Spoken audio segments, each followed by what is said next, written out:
네, 방송 되나요? 그걸 미리미리 좀 하셔요. 미리미리 좀. 네.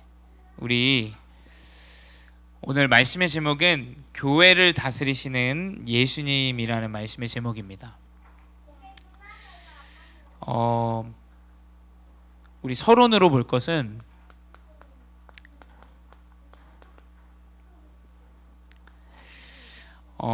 이번 주 강단에 생사화복을 주관하시는 주관자라는 말씀의 제목이었죠.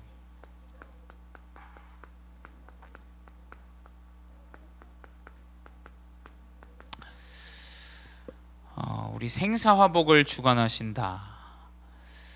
생사화복을 하나님께서 주관하시는 것은 바로 하나님께서는 교회를 생사화복으로 주관하시죠. 하나님의 자녀를 하나님께서는 교회로 세우셨고 그 교회가 하나님의 모든 여정 가운데 인도받도록 하나님이 인도하십니다. 로마서 4장 17절에 이 아브라함에게 주신 말씀이에요.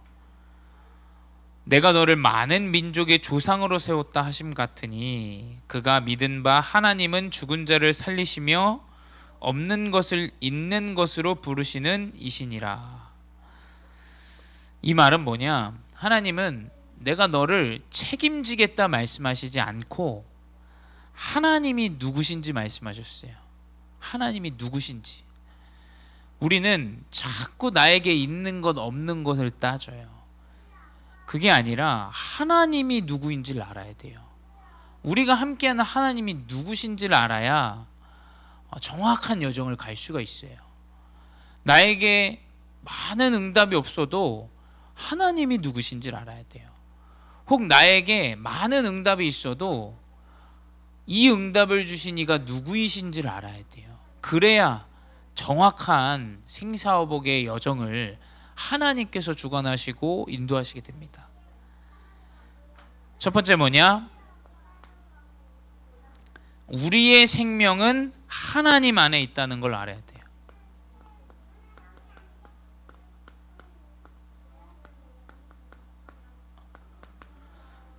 질병을 갖고 있든 질병을 갖고 있지 않든 생명이 누구 안에 있는지는 욥기서 2장 6절에 잘 기록되어져 있죠. 그의 생명은 해하지 말지니라라고 사단에게 하나님께서 명령하세요. 생명은 하나님이 허락하지 않으면 그 생명을 걷어갈 수 없다라는 걸 우리가 잘 알아야 됩니다. 하나님의 정확한 이 복음 안에 있는 자의 생명은 하나님이 주관하세요. 두 번째 뭐냐? 또 우리가 살아가면서 우리가 화를 당하고 또 축복을 임하는 이 모든 것들은 하나님의 허락 안에 있어요.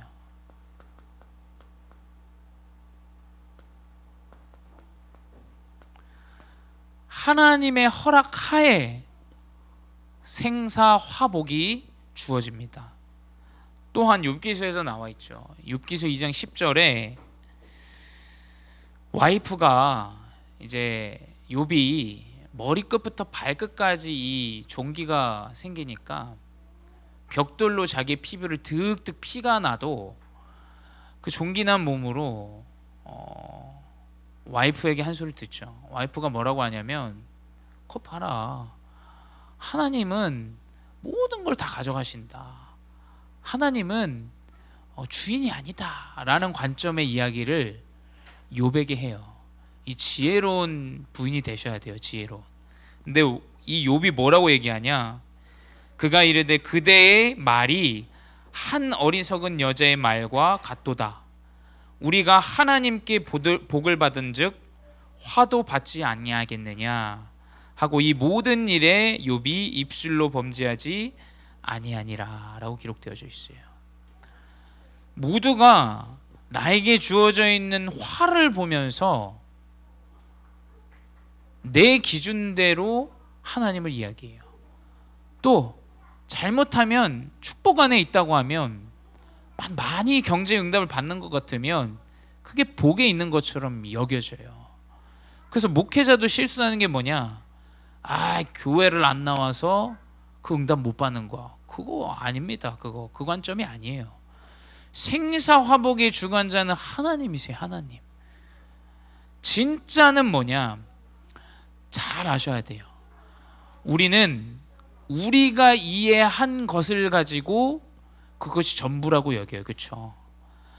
나에게 이런 일이 있으면 그것을 언더스탠드하고 이해하고 그것이 전부라고 여겨요. 언제 인간이 무너지냐? 내가 이해하거나 경험하지 못한 문제가 나에게 찾아왔을 때 그때 인간이 다 무너지거든요. 사람은 본인이 이해한 것으로 모든 것이라 얘기해요. 화가 임하면 저주고, 나에게 조금 육신적으로 응답이 오면 복이고, 그건 하나님의 관점에서는 아닙니다. 우리가 이해한 관점에서는 맞을 수 있지만 하나님의 관점에서는 그 화와 복은 다른 것이에요. 이후에 하나님은 욥을 더 의인으로 쓰셨어요. 그렇다면 그 욥이 임한 그 화가 화입니까? 본인이 이해한 대로 자꾸 하나님의 계획을 우리의 관점대로 이해해서는 안 된다니까요. 그러면 실수하는 거예요. 그러면 실수합니다. 하나님의 계획과 뜻이 무엇이냐? 이 화와 복을 통해서 정확하게 알아야 돼요. 이 오늘 욥이 욥기서 2장 10절에 고백한 이 고백이 우리 모든 복음제일교회의 고백이 되시기 바랍니다. 이게 우리의 고백이 돼야 돼요. 나에게 조금 이득이 오면 하나님 살아계시면 감사합니다. 하나님이 주차 자리 없고 하나님, 그게 아닙니다. 명심하셔야 돼요. 하나님의 계획 안에, 하나님의 생명 안에, 하나님의 허락 하에 모든 것들이 이루어지는 거예요. 그게 교회예요. 그걸 보고 하나님의 이제 교회라고 하죠. 하나님의 계획을 가진 개인의 교회, 하나님의 계획을 가진 유형의 우리 복음제일교회. 생사화복의 주관자가 하나님이시라면 뭘 불신앙하고 걱정하고 염려할 게 뭐가 있어요? 아무것도 없어요. 잘못되는 거, 잘하는 거 다 문제고 응답, 그거 아닙니다. 진짜 하나님이 우리의 생사화복을 주관하신다라는 걸 알아야 돼요. 그래서 하나님은 그 개인의 성도의 교회를 다스리세요.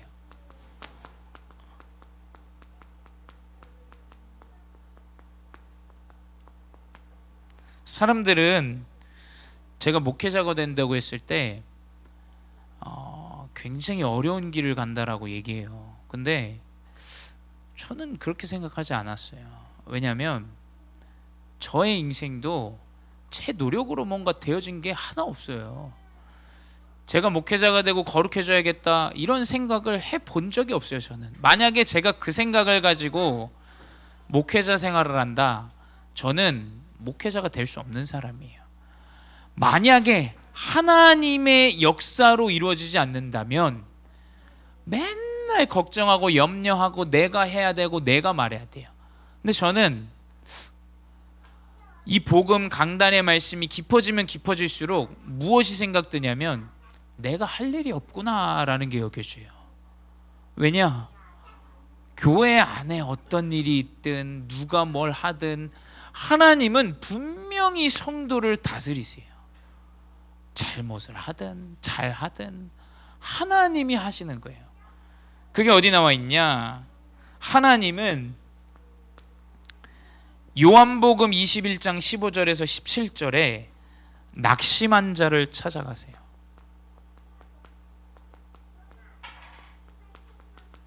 예수님께서 낙심한 자를 찾아가십니다. 그게 누굽니까? 베드로예요. 베드로가 예수님이 죽고 나서 도망갑니다. 근데 예수님 부활하시고 베드로를 찾아갔어요. 그래서 이야기하죠. 네가 이 사람들보다 나를 더 사랑하느냐라고 물어봐요. 그래서 베드로가 주님께서 하십니다. 3번을 물어보죠. 이걸 뭐냐? 그 낙심한 자에게 하나님은 미션을 주세요. 어떤 미션을 주시냐? 내 어린 양을 먹이라 라는 미션을 주세요. 우리가 잘못 한 부분으로 보면 안 돼요. 내 어린 양을 먹이라는 건 뭐 렘넌트만 챙기라 이 말이 아니에요. 교회 안에 연약한 어린 양들을 우리가 챙겨야 된단 말이에요. 교회 안에 하나님은 연약한 자에게 그 연약한 그 모습 그대로 미션을 주시게 돼 있어요. 두 번째 뭐냐? 하나님은 무기력한 자를 찾아가세요. 예수님께서는 계속 찾아가셨어요. 무기력한 자 누굽니까? 누가복음 24장 보게 되면 누가 나오냐? 제자들이 나와요. 제자들이 가는 길 중에 예수님을 만나요. 예수님을 만나서 예수님이 함께하는 걸 모르고 지금 예수님의 일들을 이야기해요. 예수님이 죽고 3일 만에 부활한다 그랬는데 지금 4일째다 예수님 부활하지 않으셨다 라는 걸 예수님에게 얘기해요. 어두워서 보지 못하는데 예수님이셨어요. 근데 뭐냐? 이 부활을 믿지 않는 무기력한 자들에게 예수님은 직접 이 제자들에게 나타나셨어요. 뭐냐? 이 무기력한 자에게 하나님은 정확한 이 부활의 그리스도의 메시지를 전달해 주셨죠. 세 번째 뭐냐? 하나님께서는 기도하는 자를 다스리십니다.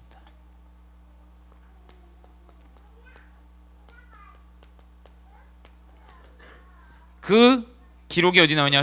사도행전 3장 1절에 제9시 기도 시간에 성전으로 가는 베드로와 요한에게 하나님의 능력이 나타나요. 안진뱅이를 일으키죠. 사도행전 12장 1절에서 10절 옥에 갇힌 베드로가 기도하고 찬양하는데 옥문이 열리고 손에 있던 그 옥새가 열려요. 근데 그 루디아 교회 가보니까 어떻게 됩니까? 그 교회에 이미 성도들이 기도하고 있는 그 흐름들이 있는 겁니다. 기도하는 자에게 하나님께서는 다스리는 역사를 주세요.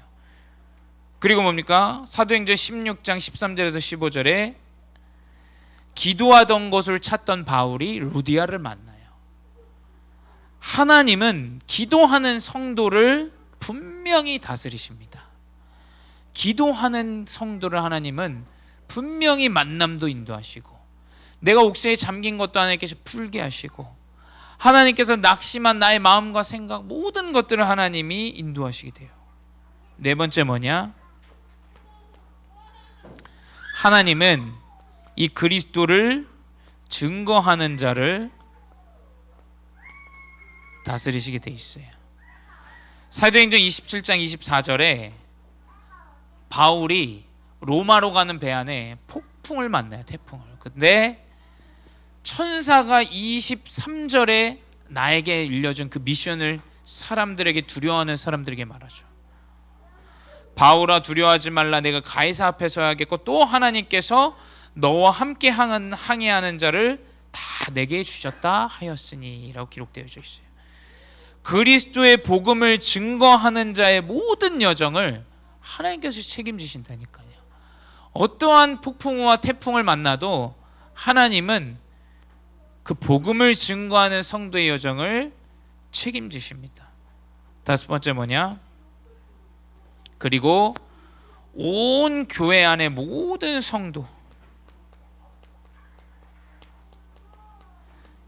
성도들을 하나님께서는 다스리세요.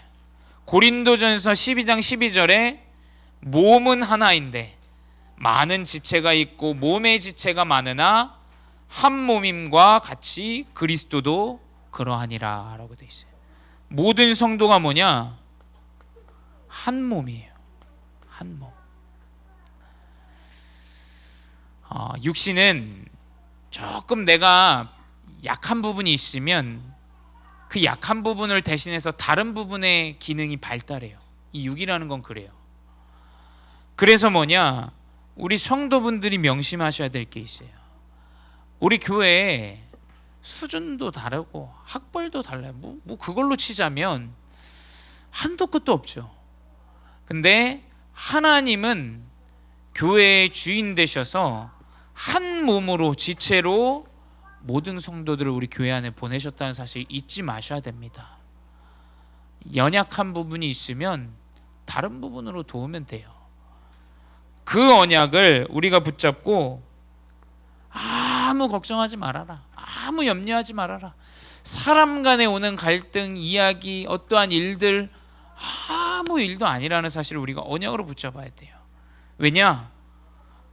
예수 그리스도가 모든 것들을 다스리시는 것이 교회이기 때문입니다.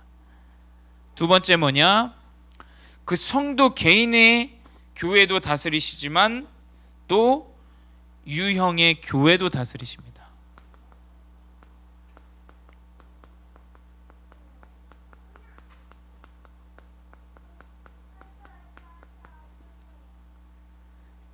그게 계시록에 계속해서 기록되어져 있어요.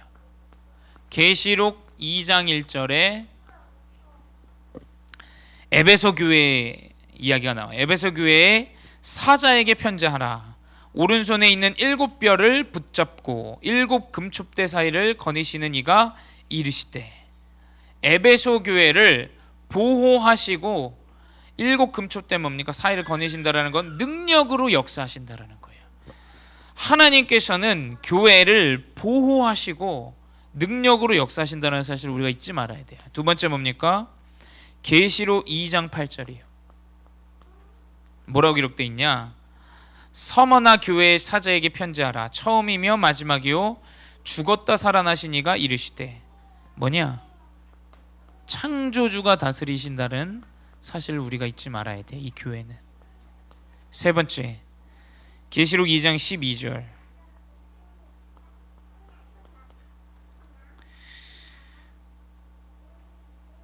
버가모 교회의 사자에게 편지하라. 좌우에 날쌘 검을 가지신 이가 이르시되. 검은 뭡니까? 능력이에요. 하나님이 교회를 능력으로 다스리십니다. 네 번째 뭐냐? 2장 18절. 두아디라 교회의 사자에게 편지하라. 그 눈에 불꽃 같고 그 발에 빛난 주석과 같은 하나님의 아들이 이르시되. 전능한 하나님의 아들의 역사가 함께하죠. 다섯 번째 뭡니까? 계시록 3장 1절. 사대 교회에 하나님의 7뼈를 가지신 이가 이르시되. 교회를 보호하는 천사의 역사죠.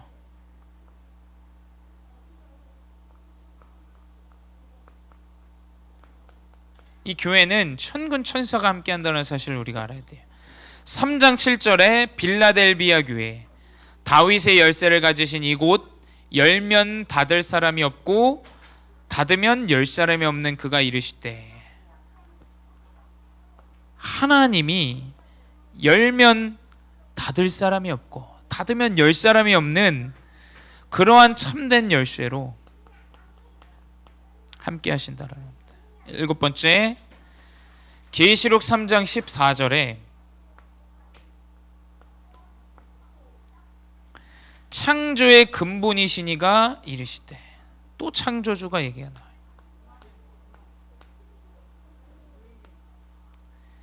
이게 하나님이 역사하시는 교회입니다. 교회는 하나님께서 역사하시고 통치하시고 이끄시는 게 교회예요. 물론 사람의 생각으로 이러면 어떻게 될 거다, 본인이 이해하고 경험한 그 언더스탠딩과 그 경험으로 자꾸 이야기합니다. 근데 그렇게 역사가 일어나지 않아요. 하나님이 성령으로 창조주의 능력으로 역사하시는 게 교회예요. 이 사실을 우리 중직자와 렘넌트와 성도가 절대 잊어서는 안 됩니다. 세 번째, 그렇다면 우리 복음제일교회와 우리의 성도,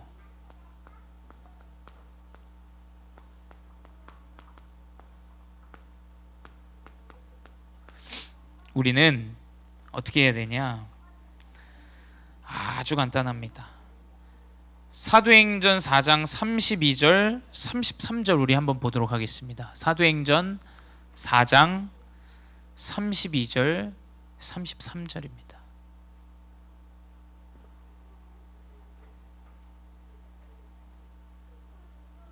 사도행전 4장 32절 33절 우리 같이 보겠습니다. 믿는 무리가 한 마음과 한 뜻이 되어 모든 물건을 서로 통용하고 자기 재물을 조금이라도 자기 것이라 하는 이가 하나도 없더라. 사도들이 큰 권능으로 주 예수의 부활을 증언하니 무리가 큰 은혜를 받아. 아멘. 기록되기를 모든 물건을 서로 통용하고 자기 재물을 조금이라도 자기 것이라 하는 이가 하나도 없다라는 겁니다. 뭐냐? 우리 복음제일교회 성도는 함께 나누고 배려하고 도울 수 있는 교회가 되어줘야 돼요. 그래서 뭐냐? 33절에 예수의 부활을 증언하니 무리가 큰 은혜를 받아. 우리는 뭐냐?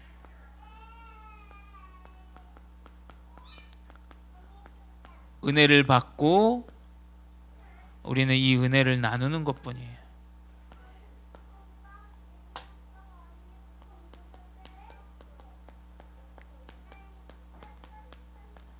이것이 우리가 붙잡아야 될 언약입니다. 제가 필리핀에 있을 때 교회가 어려워지고 제가 이제 유학을 그만해야 되는 상황이 있었어요. 근데 그 선교사님께서 저와 제 동생을 좀 걷어주셨어요. 그래서 돈도 받지 않으시고 얘는 목회자로 키우겠다. 뭐 저는 목회자 될 마음이 1도 없었는데 부모님들과 선교사님이 그렇게 이야기를 하신 거예요. 근데 참 여러 가지 어려움들도 있었고 그 안에서 좀 힘든 부분도 있고 했어요. 왜냐면 얼마나 눈치가 보이겠어요. 그 사실을 안다는 게.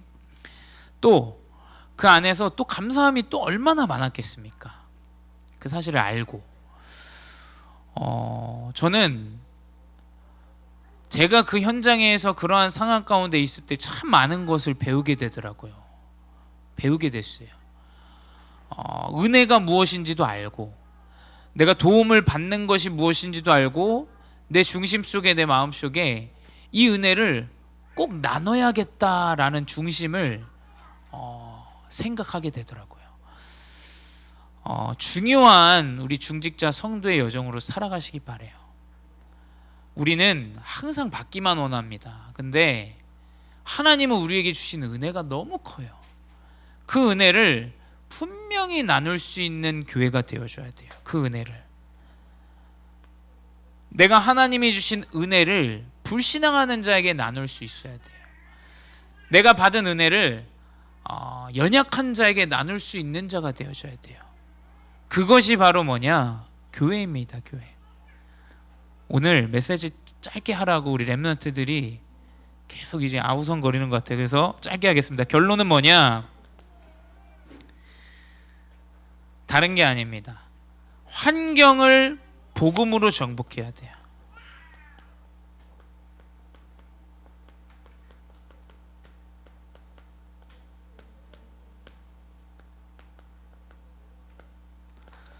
복음이 아닌 우리 가정의 환경, 또 교회의 환경, 여러 현장의 환경을 복음으로 정복하시기 바랍니다. 그래서 교회 안에 빈 곳, 또 현장의 빈 곳, 또 237의 빈 곳의 언약을 붙잡고 승리하시기 바랍니다. 기도하겠습니다. 주님 감사합니다. 교회가 무엇인지를 깨닫고 누리게 하여 주시옵소서. 연약한 자, 부족한 자 함께하며 도울 수 있는 배려의 사람이 되게 하시고 그 중심에 노력을 통하여가 아닌 하나님께 받은 은혜를 통하여 은혜를 전달하며 그 은혜가 또다시 전달되어지는 참된 응답을 누리게 하여 주시옵소서. 지금도 살아계신 주 예수 그리스도의 이름으로 기도드려 싸움나이다. 아멘.